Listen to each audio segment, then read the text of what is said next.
Hello everyone and welcome back to the New York Empoleon's Week 6 team builder of the CGT. We are here this week taking on the Helsinki Hydreigons, coached by S1W6. And if you have not seen them before, go check them out. Links in the description below, of course, as are all the coaches in the CGT this season. But before we go any further, I do want to acknowledge what I said in the title of last week's team builder, but definitely didn't talk about. I made 4 transactions, and they're not minor transactions either. I dropped Galvantula, Cloister, Magmortar, and Trevenant. And in doing so, I picked up Heliolisk, Torkoal, Whirlipede, and Decidueye. I did that before week 5, and then I proceeded to not mention it at all in the video while bringing some of the mons to the match, which is weird. So I did lose 1 Trick Room setter in that, but I did need more removal. I felt like Decidueye did more for me than Trevenant overall. I did lose Cloister also, but I did also pick up the Torkoal that can spin and the Decidueye that can defog for 1 piece of removal. Lost Webs, picked up Spikes and T-Spikes, picked up a Grounded Poison, picked up more momentum in like Decidueye with U-Turn. So overall, I think a positive change, but there's definitely, I did lose some stuff that I was sad about losing, right? Like Cloister was a mon that I was definitely having fun using. You will not see that again this season. And I think Galvantula came and had a really good matchup, and then Webs would have been immediately useful, but of course I don't have it anymore. So Webs are no longer a thing that I can bring to the table. But I do have access to Spikes and T-Spikes, and I do have access to a Grounded Poison, which I felt like was a valuable change for my bug type. And I still have an Electric and Heliolisk, which last week we saw was a pivotal mon in the matchup. So I do think this was overall a positive change for me, but I do want to at least acknowledge it before I continued on any further in this video, that I did make those transactions. So for the rest of the season, those are the mons you'll be seeing. I'm out of transactions unless I'm trading with other coaches. And I believe the transaction window is actually closed because it's only a 9-week season. So I believe the transaction window is actually over. So this is the team you're going to see all the way through however far we get. But my opponent's team is Zeraora, Talonflame, Jirachi, Kyurem, Nidoking, Gourgeist, Togekiss, Seismitoad, Heatmore, and Scrafty. Yes, you read that right. Or heard, I guess. You didn't read anything. Gourgeist is back again. My opponent from last week made a trade with my opponent from this week, which means I get to face Heliolisk's best and Zygarde's best answer 2 weeks in a row. I do expect the Gourgeist to come again. It didn't do much last time, although it did willow the Zapdos. I now know it can definitely live a Brave Bird without, even after some chip. But that said, I do have, I'm not running T-Spikes this week because it's not as good in this matchup. I think Nidoking is a really good mon in this matchup, which makes T-Spikes a lot harder to set up. Not to mention Talonflame, Jirachi, Togekiss are all immune to it. So I decided to run regular Spikes. I am bringing the Whirlipede. This Whirlipede, spoilers, took the place of Zygarde in this matchup because I couldn't figure out how to make, despite Zeraora, Talonflame, Jirachi, Nidoking, Heatmore all being weak to Thousand Arrows, with Kyurem not being really a switch into it either. I just couldn't justify bringing an offensive Zygarde. I think there is a world in which that is a good set, but I couldn't find it. And honestly, the set for Whirlipede built itself this week. So we are going to be running Eviolite over Focus Sash this time, and Spikes is better than T-Spikes in my opinion. Now I can soak up the T-Spikes from the Nidoking. I can also just switch in and go for my own Spikes, force my opponent's Togekiss to defog, since I think that's the only realistic removal they're bringing. I don't think defog Talonflame is about to show up. And if they don't have it on Togekiss, then Spikes are just so nice in this matchup. Find me where the boots are, if there are any, and then also just get free somewhere between 12 and 25% on any mon that switches in is awesome. We are rocking another Toxic Protect week, although that is a little bit different than last time. It's mostly just to try to get myself to outspeed things to endeavor them, or to get a set of an extra layer of Spikes, for instance. The Toxic Protect this week is just because this thing can use that effectively against the Talonflame, against the Togekiss, things that would otherwise be a problem for it. But we aren't going to be using Toxic Protect as a strategy for the whole team this week. That was a thing that I did last week, and Whirlipede's a little behind the times, but it'll catch up to speed real quick.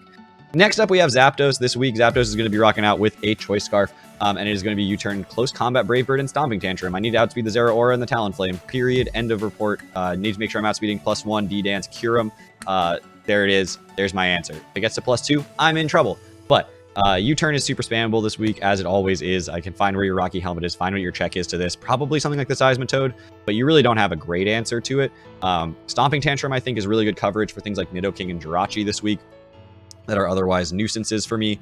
But otherwise, Close Combat and Brave Bird continue to do what Close Combat and Brave Bird do. And this time I know I can U-turn off the Gourgeist, go out into something else, take the Will-O-Wisp, and come back in later and kill with a Brave Bird instead of just going for a Brave Bird off the bat, since I know it can live one Brave Bird if it is super defensive. So that is something to keep in mind.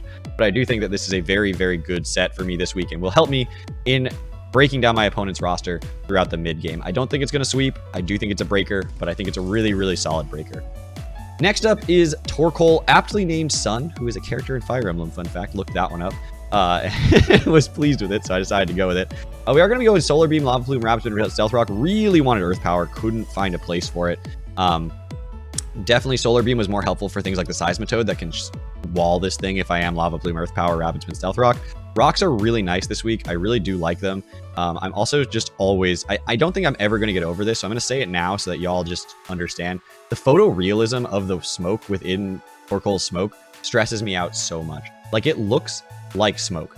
And it's like looks like someone just took a video of real smoke and inserted it into the smoke of Torkoal's like smoke cloud, and it has always, since that started being a thing, stressed me out a lot. So we're just gonna have to roll with that this season. Hopefully you won't get too distracted by it, but I now will make sure all of you are distracted by it and notice it for the rest of your lives, that it looks like real smoke. And if you don't see it on the video, if it looks a little bit like grainy or something on the video, go check it out on your own Switch, because this thing does look like there's just a video of like a smoke, like a fire that just they took the smoke and they just cut it into this spot. Anyway, we're max special defense because I do think that this thing's going to be taking more special hits than physical hits. D-Dance Kyurem is scary, but the coverage it's going to have for Torkoal is Earth Power, since the I don't think Dragon Claw is going to be able to do enough damage to Torkoal.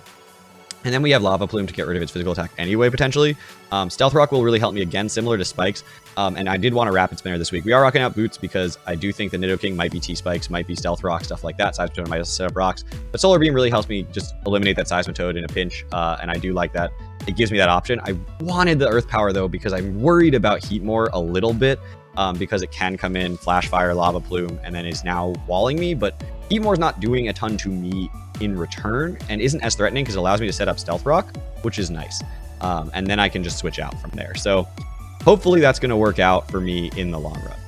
Next up, we have the Heliolisk. Heliolisk is going to be a Silk Scarf set this week with Hyper Voice, Volt Switch. I am running the Dark Pulse, and I do have Toxic. Toxic was Glare for a really long time until I realized the switch into this thing is almost always going to be Zeraora, which is super annoying because it's immune to Glare. But Glare was nice because it hit the Nidoking, which I was worried about as a switch in. The thing about this is that Hyper Voice is so spammable this week that the only resists that are Gourgeist and Jirachi. Both don't appreciate a Dark Pulse, and we're just going to be able to spam Silk Scarf boosted Hyper Voice. I'm Solar Power because I've got the Torkoal with me this week, so we can spam basically Choice Specs plus Silk Scarf boosted Stab Hyper Voice and just go nuts against my opponent's roster. It can OHKO a majority of their roster in Sun without too much worry. And then if they do want to run into the Zeraora and I can get 70, 80% on that with a Hyper Voice, I'd be totally down with that, because then it won't be a switch in later. If they do want to go Zeraora and I can click Toxic on that, I also wouldn't mind that. Again, I'm not really using Toxic as a like Toxic stall. I'm worried about like bulk up Zeraora, so getting Toxic on the switch in wouldn't be a bad thing, but this thing is mostly going to be spamming Hyper Voice for the majority of the game. I do threaten the Grass Knot, of course, so Seismitoad can't just easily, happily switch into me, and it doesn't appreciate taking a Hyper Voice, especially in Sun. So this is just going to be able to do tons of damage this week, especially with Solar Power being active, and we'll see what happens with it over the course of the week, or the battle, but I do think this is a really strong offensive threat for me, and Toxic is mostly just there because things like the Gourgeist would otherwise be just absolute menaces for me, especially with Sun-boosted Synthesis, being able to heal back everything I can do with Dark Pulse. Toxic just gives me an answer and an out to that if I need to have a situation where that is a play I need to make. Next up is my Alolan Persian. This is going to be a Choice Scarf. Alolan Persian was Knockoff, Parting Shot, Switcheroo, and Play Rough. I'm actually probably not going to click Switcheroo very often in this matchup because giving things a Scarf is actually kind of scary for a lot of my opponent's team. There's not actually that much I'd love to give a Scarf to, but scarfing things like Gourgeist, scarfing things like the potentially Seismitoad or the Scrafty wouldn't be the worst thing in the world for me. I was looking at what the switch into this could possibly be, and I'm not actually sure what my opponent wants to go into to take a knockoff. And that's just really nice for me. I'm just going to spam that as much as possible, spam Parting Shot as much as possible, and I want it to be fast. Now, I did think about Seed Bomb for the Seismitoad, but I can't really lock myself into Seed Bomb because that's incredibly exploitable, which is kind of why the Switcheroo is there. If I do take myself into a situation where I want to be able to change moves, that's more why I'm giving the Switcheroo to my opponent, and then I can lock myself, or not lock myself into moves and just be able to switch them around. Maybe force my opponent into an awkward situation with like a defensive Scarf Jirachi, but Scarf Jirachi is always a pain because it's Scarf Jirachi, even if it's defensive. So that's definitely something to keep in mind. But I can always knock off and get rid of the item again later, so hopefully that works out for me. We are going to be rocking out not really an offensive set, but definitely a Scarf set to try to outspeed the Zeraora and stuff like that, because otherwise that stuff just goes absolutely nuts against my entire roster. And next up was Slowbro. I did not practice with this set at all. I didn't get any mocks in with this set. I didn't get a chance to really try it out, but Slowbro this week is going to be rocking out Resto Chesto with Calm Mind, Surf, and Stored Power. And this thing is crazy. This thing is absolutely nutty. If I get one Calm Mind up, Kyurem cannot 2-hit KO me with Freeze Dry. If I get one Calm Mind up, Nidoking cannot 2-hit KO me with Thunderbolt. If I get one Calm Mind up, I am so hard to kill with anything other than Zeraora going for, like, if from a special attacker. Special Zeraora can still 2-hit KO me potentially, but this thing is so hard for my opponent to kill, and I can just set up a few Calm Minds and then rest back to full and then Stored Power. And I am Oblivious this week. Nope, I'm Regenerator. I'm going to regen this in Oblivious. I thought about going Oblivious, and the more that I think about it, the more I want to do that. Because I don't want to be taunted. And this thing isn't switching out once it switches in, most likely. It is going to come in, it's going to do its job, and it's going to get out. So I'm going to go Oblivious this week, just so I can make sure I don't get taunted by things like Zeraora, and be able to continue to set up Calm Minds and try to win the game with it. Because this is absolutely a winning set, and I will see you guys all back here with that battle tomorrow with an Oblivious Slowbro. Hopefully this works out, because that's the plan. I'm not convinced it's going to work, but I'm going to try. And I feel like I have enough backup answers in the Heliolisk and the Zapdos and stuff that once Slowbro comes in, it's going to do its job. It's going to get out, die, and then that'll break the team down enough to win the game. Thank you all so much for watching. I'll see you guys all back here with that battle. Take care, everybody.